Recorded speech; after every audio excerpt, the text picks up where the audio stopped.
The question is a very important question, and you will notice my answer, I will tackle it from the reality.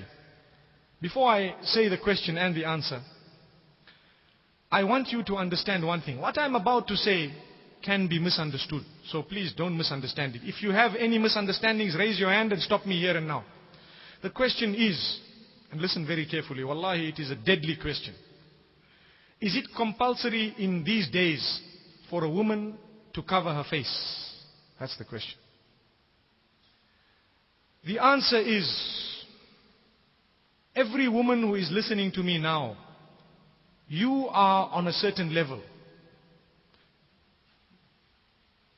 Maintain that level if it is within the frame of the Sharia, with an intention of getting to the next one. And strive towards getting to the next one. Meaning, when I say maintain it, meaning don't go back on it. That's what I meant. If Allah has granted you the ability to put a scarf on your head, don't ever remove it and try to get to the next stage. If Allah has granted you the ability to wear a niqab, don't ever remove it and try to get to the next stage. If Allah has granted you the ability to cover even those eyes of yours and just put a few holes in the, flap, maintain it, get to the next level. If Allah has granted you the ability to wear a cloak, maintain it and get to the next level. If Allah has granted you the ability to wear a thick, loose cloak, maintain it and get to the next level. If Allah has granted you the ability to wear a cloak or a burqa from your head going down so that even the shape of your shoulders is not shown, maintain it and go to the next level. If Allah has granted you the ability to abstain from speaking to na-mahram, maintain it and go to the next level.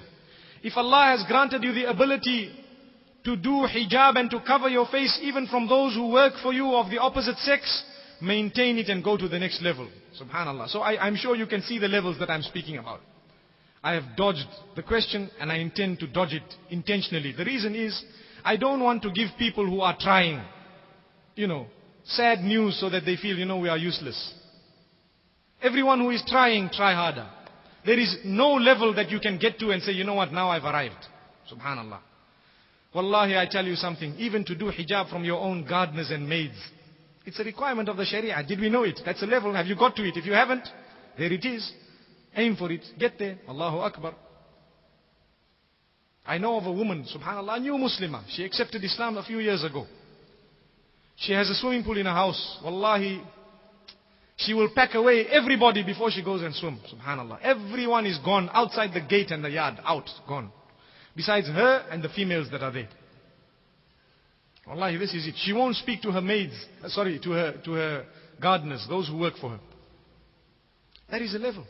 Though to speak to a male who is a stranger within the limits of the Sharia for necessity is permissible. You need to go to the doctor and speak to him. It is permissible within the limits. You don't become too friendly. Remember, the doctor's a good man. You are a good woman, but shaitan is not good. Wallahi. Same applies, you need to speak to Maulana. Maulana is a good man. You might be a good woman, but don't get too friendly. And this is why my policy is, and I'm mentioning it here today, my wife is actually seated here. The reality is, if someone contacts me, I'm speaking of a female, yes, I will respond, and I will try to help as much as possible. The minute I feel they are becoming a little bit too friendly, I will tell them, you know what, email me or fax me, subhanallah. That's it, khalas.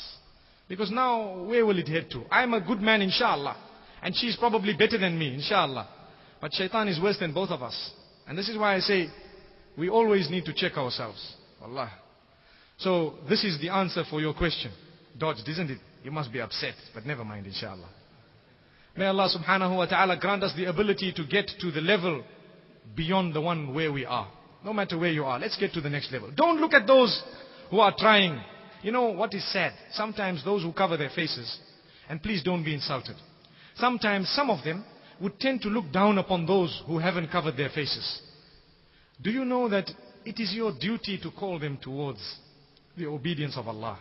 Sometimes we look at a Muslim lady in a miniskirt. May Allah grant them all guidance. Our dua, the night of Laylatul Qadr, make dua, Ya Allah, all those women who are astray, Ya Allah, help them. Make them strong and make us also strong, Ya Allah. They might be astray in one thing, you might be astray in 10 things. Subhanallah. They might have a weakness in terms of dress. You might have a weakness and you might be committing zina itself. One is zina of the eyes and the other is the real zina, which is worse. So let us always not look down upon others. And you need to say, Ya Allah, there might be a deed or two of hers which you love. Ya Allah, grant her acceptance. Make her from amongst those who will be able to be obedient to your commands, and grant her Jannah also.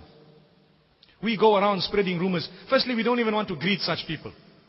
And I'm not speaking to the males to go out and greet the women in miniskirts. La, don't misunderstand me. I'm speaking to the females. Sometimes you know it's a Muslim lady, talk to her. Assalamu alaikum. How are you doing, my? Don't speak about that topic initially. Become friends with her first. Win her heart. Then wallahi, without even you saying anything, you'll notice her skirts going longer and longer and longer, inshallah. And amazing, sometimes we wear the longest of skirts, but from the top it becomes a little bit too low. Allahu Akbar. And we begin to show our chest and part of it. Allahu Akbar. May Allah protect us. Remember, I'm firing directly. We are all insan. We know what is going on around us. So we need to deal with this. Sometimes we wear a cloak and a scarf. And this is something very, very important.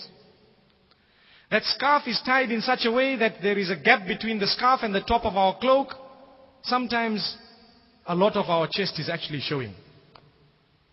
And do you know, when a person is covered, when a woman is covered, she looks much more beautiful than when she is not. Subhanallah. She's much more attractive. Subhanallah. Do you know why? I can tell you why. When I used to do art at school, I'm actually an artist, to be honest with you, but what we were taught is, you know, you must leave some lines. Because beauty lies in the eyes of the beholder. Let the eye make that line. Different eyes will make different lines. You know, you shade in a ball, for example. You shade in part of it and the other part, leave it blank.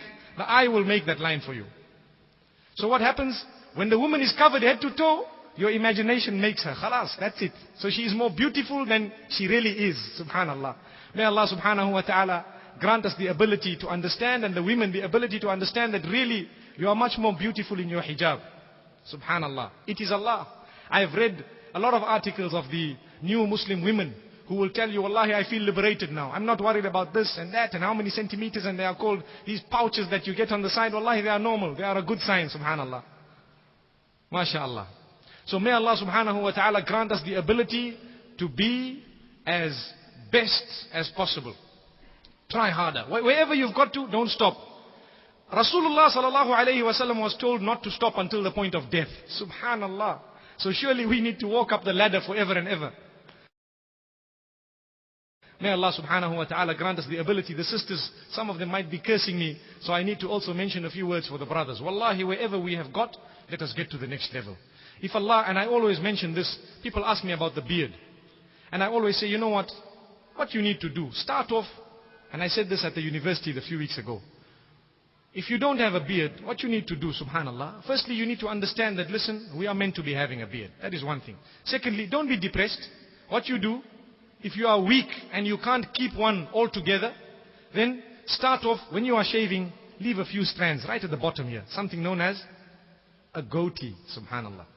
Keep a few hairs, at least that is the beginning of a beard, isn't it? Subhanallah. You are worried about the trends, that is also in style, subhanallah. So you keep a little goatee. And every time you shave, one hair on this side and one hair on that side, you leave. By the time the year finishes, how many hairs will there be? 365. By the time the next year finishes, how many will there be? And subhanallah, you can actually work your way through to that beard that you won't even notice, subhanallah. But we need to think of these ideas, inshallah. And therefore, I myself, I don't look down upon those who don't have a beard, because they might have other deeds that I don't have. I know of some people, where I come from, beardless people. But wallahi, they have served Islam even more than I have, subhanallah. Because they have protected Islam and protected the Muslims of the country that I come from the level of the government. They have added in laws to protect all of us. Had it not been Allah to use them, we might have today not been able to enjoy the freedoms we are enjoying. So Allah uses different worshippers to serve this deen. إِنَّ اللَّهَ لَيُؤَيِّدُ هَذَا الدِّينِ بِالرَّجُلِ الْفَاجِرِ. Famous hadith. Allah will use a sinner to serve this deen also sometimes. May Allah subhanahu wa ta'ala use us. And I hope that message has also come across. Subhanallah.